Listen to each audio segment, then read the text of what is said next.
Okay, so everybody's waving at you at the screen. Yeah, I wish I had a second. Hello. Um, Miguel Duran, you are the director of Adventure Time and writer, Yes, right? You wrote and directed. and writer. Yeah, writer and director. Yeah, so thank you so much for being here tonight. Yeah, well, virtually. Thank you for your time and for doing this. Yeah, we wanted to just take a few minutes and kind of pick your brain about the filmmaking process.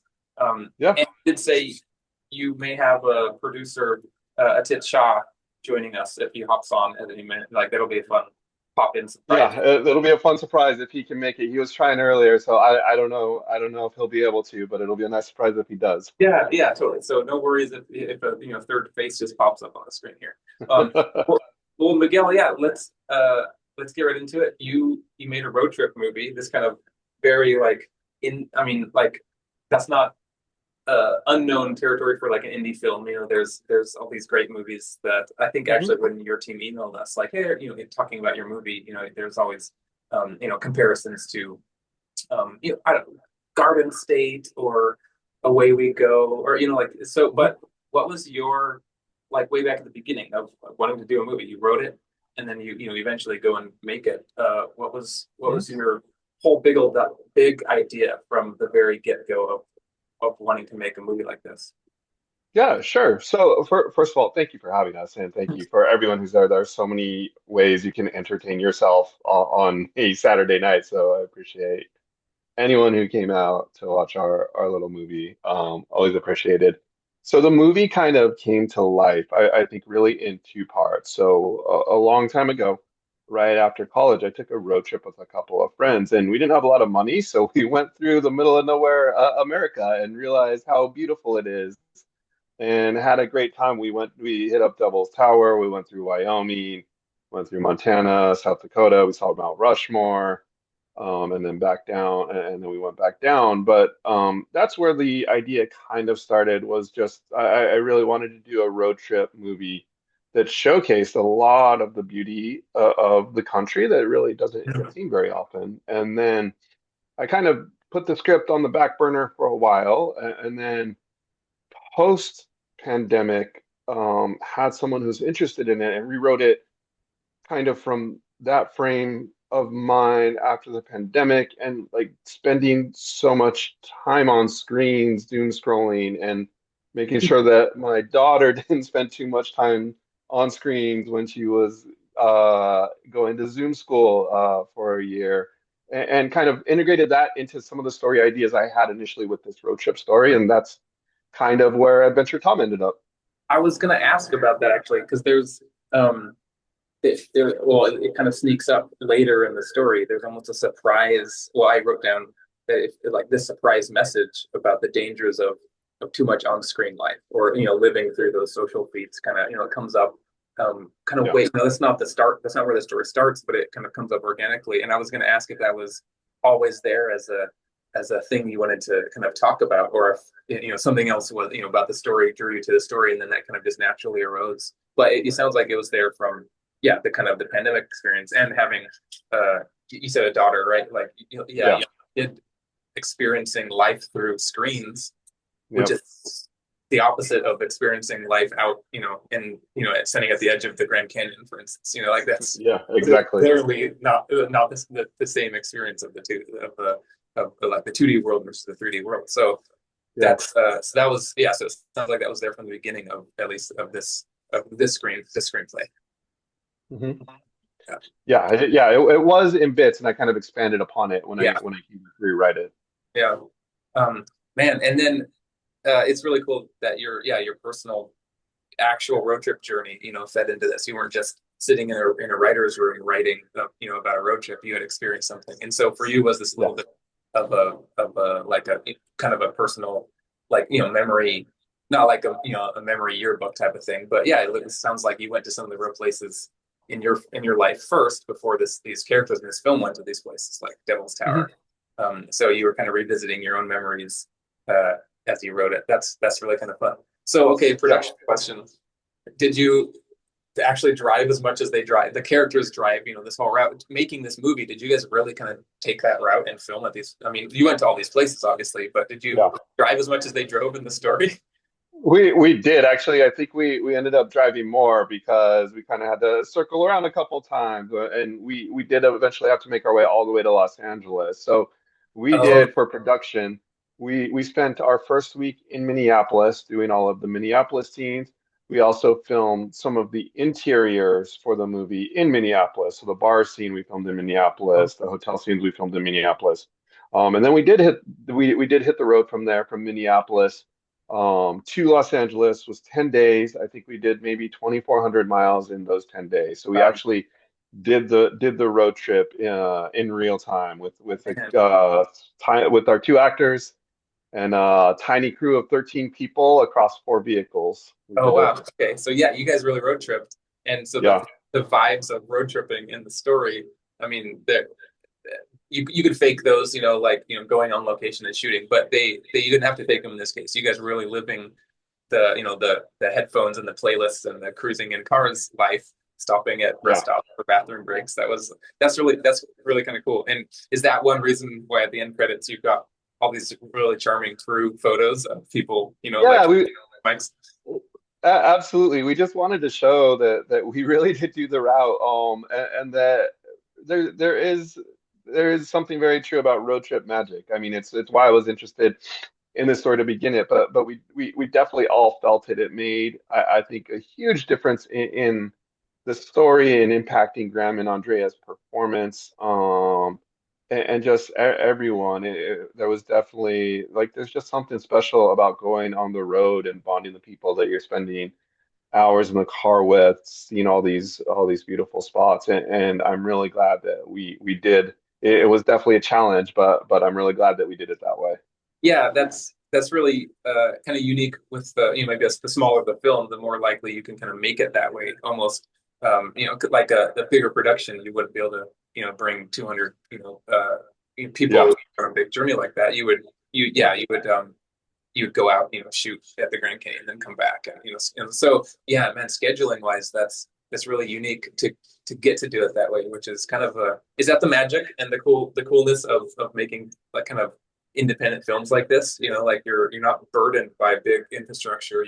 You're kind of small and scrappy and can go and do cool things like that, right? Is that yeah, absolutely. We definitely pivoted a lot. So I will say a lot of the script on the page took place in the car, and while it did take place in the car, we always knew that we wanted to get out of the car as much as possible.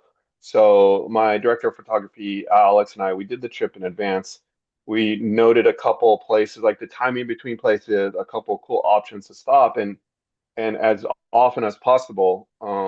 It was definitely a a challenging situation for our first AD, but we'd be like, hey, we want to hop out and shoot this here, or look how cool this is. Let's just hop out here. So we did have the ability to pivot and adjust quickly and to kind of hop off the path for a bit, hop back on yeah. and have that flexibility. Oh, cool. Yeah, because you can location scout and plan all you want, but then if you're encountering something really kind of special along the way, you definitely want to be able to yeah, improvise and grab that. I mean, there's shots of Yeah, like some mountain goats or like animals yeah, really close, at some point. So you guys, yeah, really did yeah, kind of grab the moment, take advantage of the moments.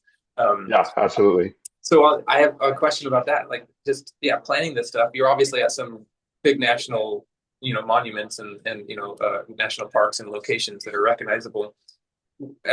Did you have to get like film permits to go into some of these places, or did you kind of guerrilla style just take hide cameras and get like who was background, for instance? Were they some background actors, or were some of those maybe possibly just public people at Mount Rushmore? They were just people visiting Mount Rushmore. So we did get permits for all of the national parks that we did have to do. And I was worried that that would be a challenge, but they were actually very open. It was a relatively easy process. I think I guess once we got there, I understood the logistics of actually filming at Mount Rushmore with a large crew would be a nightmare. And for us, it was easy, but yeah, they just don't. They were telling us they don't get many applicants, so Oh, they were happy to have us, huh. and it worked out great. There's a little bit of miscommunication, um, because film is not their thing. So there was it at Mount Rushmore, the lead ranger had signed our permit, but she wasn't there when we were there, and it was locked in her office. And so they didn't have her signature. They only had our signature. So we had to sweet talk them a little. They confirmed it was in her office. It was looking a little dicey at first, but they let us finish filming. Oh wow, yeah. No, that's yeah, the adventures of product. I'm sure. Yeah, the your producers and your team, working like helping to support you as the director. Just yeah, have to. Uh, well, I mean, and the small. You're saying how small your crew is. You had to kind of be a producer with some of this stuff, right? Those logistical Yeah. things on a Oh, typical definitely. Yeah. major film set, you would have been no, don't bother with that. I'm directing over here, and someone else would be on the phone. But you probably had to do, yeah, just like I mean, sounds like yeah, you helped the DP, director of photography, just find, yeah, find shots, location Yeah. scouts, like yeah. So you're kind of wearing a lot of hats on this production. So Definitely. um, Definitely. Yeah. the let's see. Um, Okay, I want to pivot to kind of some of the story, like character things. What was your intention with having kind of a not boring? It's gonna sound I'm gonna sound really mean to the character Tom, but like a blander like a guy, like a boring Mhm. guy have a really dynamic artistic job, and then this really Mhm. dynamic person in Lily who has like a CPA job, like a boring office job, Yeah. kind of like the two inverted like expectations. Were you Mhm. going for something along the lines of like what Michel Gondry did in Eternal Sunshine of the Spotless Mind when they cast Jim Carrey as the sad sack bland character, and then they cast Kate Winslet, who usually plays reserved Yeah. character, as the wild child goofball, right? And they intentionally did that to create kind of like a dynamic tension on screen. I mean, was Yeah. that part of, or what? Yeah, was that part of your thinking I as you wrote this? So the contrast between the two is definitely intentional in that the differences, but it was also a big part of it was showing that we're so much more than our jobs, and different personalities end up in different places, and maybe in another life Lily ended up in some creative outlet, but she's also a first generation college graduate who has a lot of expectations that she put on herself to be like successful. Yeah. And Tom didn't necessarily have those requirements. But we also see Tom at a point where he's a shell of himself that we Yeah. start to see crack and change by the end. So you kind of, and in his art, you see how much of his art is driven by living in that shell too. And you see that even someone who is like that is still trying, however he can, to find a way to express himself. Yeah, yeah. All right, and on Tom's art, was there a challenge in the, writing about an artist who uses, art in the storyline? Like his art is on screen in his journal, like you're shooting that, Mhm. and then as we're seeing the finished product here tonight, there's, you have this beautifully, integrated animation of, this art that kind of comes to life on screen. Mhm. Was there a challenge in kind of syncing up those two things? Like it's we're seeing art on camera, which had to be like done way in advance, and then I imagine Yeah. they an animator or someone does this in post production. That could be, I mean, who knows how long. Oh, well, maybe that's a tiny question in there. How long of a process was this? And then, secondly, how difficult was it to kind of sync up the like having an artist who has art on camera and then Mhm. using, more additional art, maybe by a different artist, like how many Yeah. months later? Yeah, so it was actually it was my first time working with animators, and unfortunately, we just had a really great team, and it started with our illustrator. So our illustrator is an actual comic book artist, and so in advance before we went into production, he and I had conversations about like he read the script, kind of got a sense for who Tom was, how his art would look. Fortunately, his art like already had a vibe to what I was thinking Okay. for Tom, and so he filled like two different sketchbooks full of artwork for Tom Oh, that we were able to those are use the for production. yeah, Yeah. that we see. Okay, So cool. he had like, so we had one book with completed pictures and one book where they were kind of partially started so that he could look like he was sketching it. And then he did a childhood version with a bunch of like what Tom would have drawn like when he was younger that kind of improved over time. So you as if he had Oh, seen it right. over the years. Yeah. And then once we wrapped, I basically gave all that artwork to the animation team and said, "This is the inspiration for what we're going for the animated sequences. So let's build off of these images and go from there." Oh, cool. Yeah, well, it came together and it's really and it adds this unique, like thing to the film. Like as you sit down and it starts out with some animation. You're like, oh, it wasn't, kind of as a viewer, you're not quite prepared for that. And then as it Mhm. comes up throughout, and even the states they drive into, and it's kind of a animated title of Welcome to Yeah. Colorado or whatever. It was just really well integrated into live action story. Um, Hmm. Thank you. well, uh, we'll yeah, I'll get my last couple questions in here. I think. Thank you again for your time, Miguel. Mhm. But music, I want to ask about music, like because the road trips, Yeah. you're listening to music in a real life road trip, and so obviously a movie about that, it's gotta have great music, and it's kind of a road trip playlist of itself, right? Just in the soundtrack there. So was that a? Did you have a? Did you did you have a music specialist kind of help you license this stuff, or were you kind of looking for certain bands, or did you already know your music when you wrote the script, like what you're going to use? I think it was a combination of all three because we knew, and it's so funny because the first day we left Minneapolis and went on the road, I was always I was always driving the picture car with Graham and Andrea, and either Pete, my producer, or Alex, my cinematographer, would be the fourth person there. And all we talked about the first chunk of driving was like how important the soundtrack was going to be, what kind of music we would like. So we definitely we built a playlist for the picture car, and we used that as a lot of inspiration.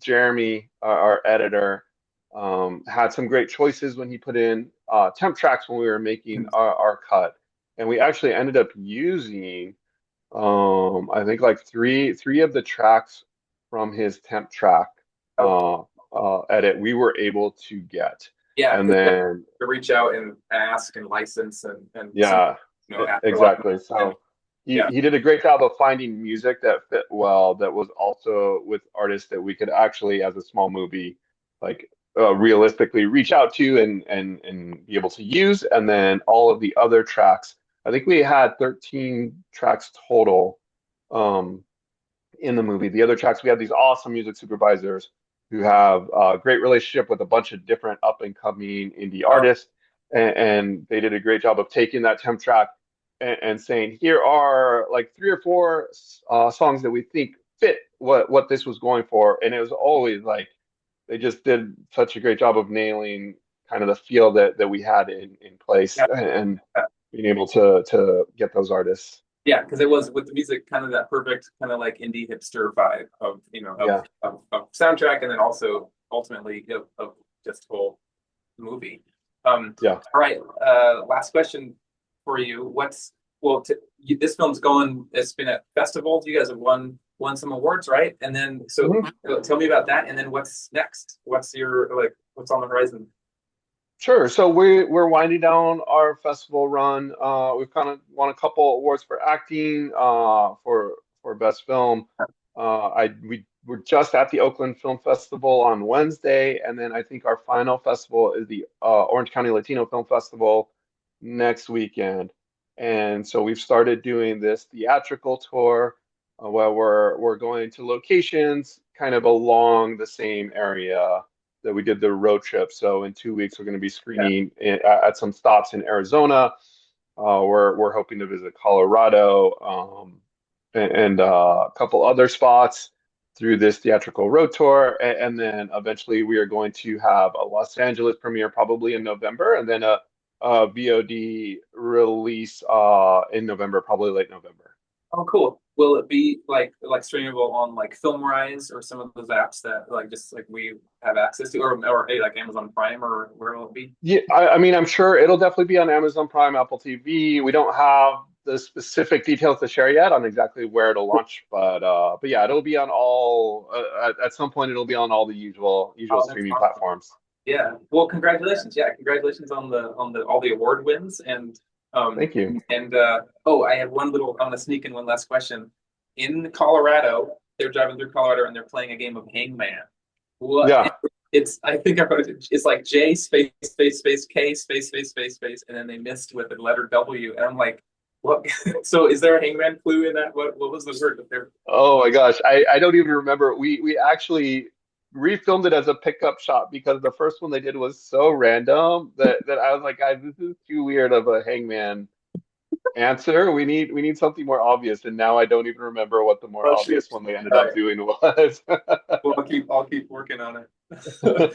Miguel, thank you so much for being here virtually, and best of luck with the rest of this film's kind of run, and on your next. I'm sure you're working on more projects, and we'll, Yeah. we'll look out for those from your.